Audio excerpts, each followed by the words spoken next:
साल 1978 की बात है। अदालत में एक मुकदमा चल रहा था। वहां आवाज गूंज रही थी, मैं हिटलर की आत्मा हूं, मैं नीरो की आत्मा हूं, मैं शैतान की आत्मा हूं।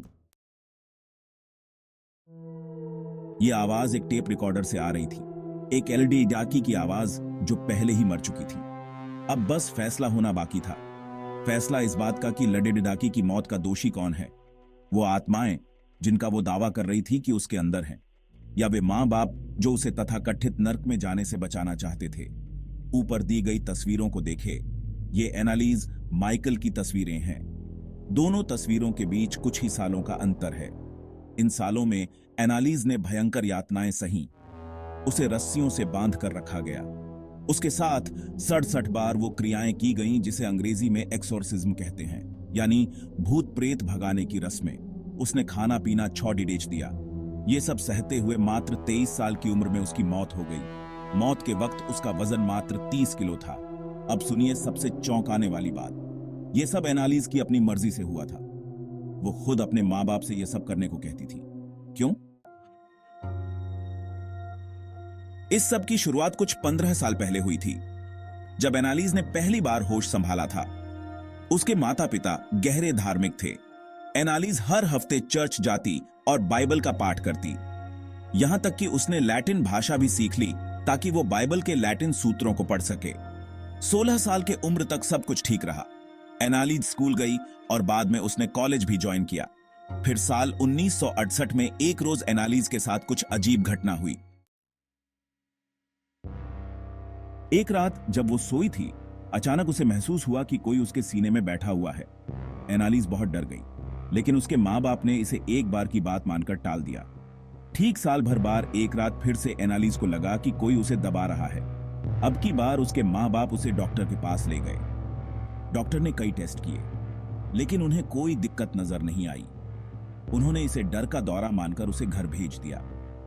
अगले कुछ महीनों एनालिस में एक के बाद ऐसे दौरे आए तो डॉक्टर ने उसे दवाई देना शुरू कर दिया।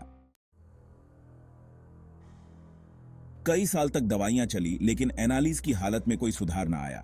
उसे बार बार दौरे आते रहे, बल्कि चीजें और खराब होती गईं। एनालिस के अनुसार सोते हुए उसे बिस्तर में खटखट की आवाज आती थी। उसने अपनी मां को बताया कि कोई उससे कहता है वो नर्क में जाएगी। बकौल एनालिस की मां, एक रोज उन्होंने उसे वर्जिन मेरी की मूर्ति को घूरते हुए देखा।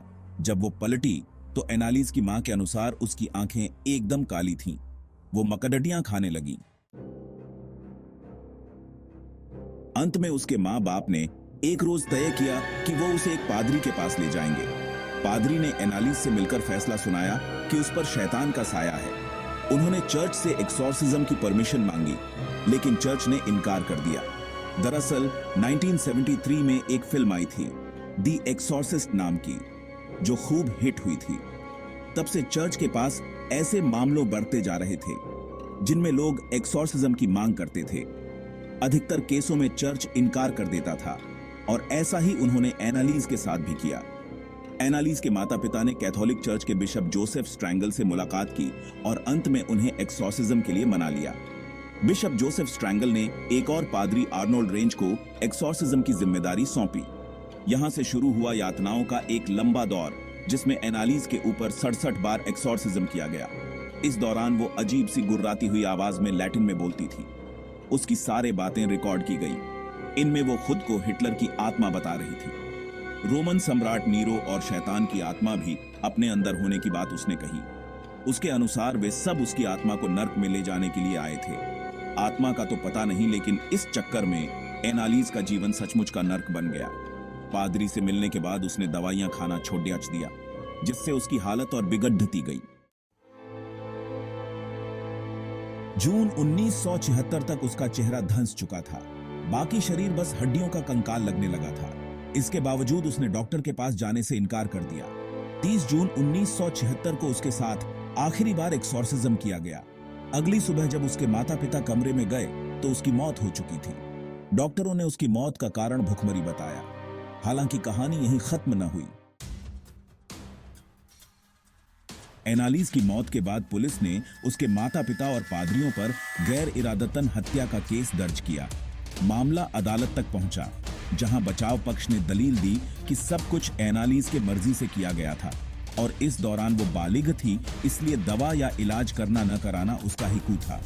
एक्सॉर्सिज्म पर भी कोई कानूनी रोक नहीं थी। दूसरी तरफ सरकारी वकील की तरफ से डॉक्टरी जांच की दुहाई दी गई, जिसके अनुसार अगर एक हफ्ते पहले भी एनालिस को डॉक्टरी मदद मिल जाती तो वो जिंदा बच सकती थी। अंत में अदालत ने सभी अभियुक्तों को दोषी मानते हुए 6 महीने की जेल की सजा सुनाई, लेकिन बाद में उसे प्रोबेशन में तब्दील कर दिया गया। कुल मिलाकर हुआ ये कि अंधविश्वास और कट्टर धार्मिकता ने एक 23 साल की एलडीडी डिकी की जान ले ली, लेकिन ड्रामा यहां पर भी खत्म न हुआ। कुछ महीने बाद एनालिस की मां ने कब्र से अपनी बेटी की लाश बाहर निकालने की मांग की। कारण, उसे एक नन ने बताया कि सपने में उसने एनालिस की लाश देखी है, जो अभी भी सही सलामत है, और उसके अनुसार यह सबूत था उस पर शैतान का साया होने का। बहरहाल एनालिस की कब्र से उसकी लाश निकाली गई। किसी भी आम लाश की तरह वो भी सड़ी डिच गल चुकी थी।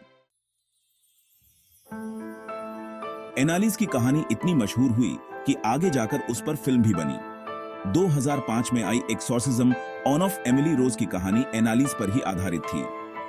फिल्म सुपरहिट रही थी। ये सब सुनने के बाद आप क्या सोचते हैं दोस्तों? हमें बताएं और हमारे इस YouTube चैनल को सपोर्ट करें। धन्यवाद देखने के लिए।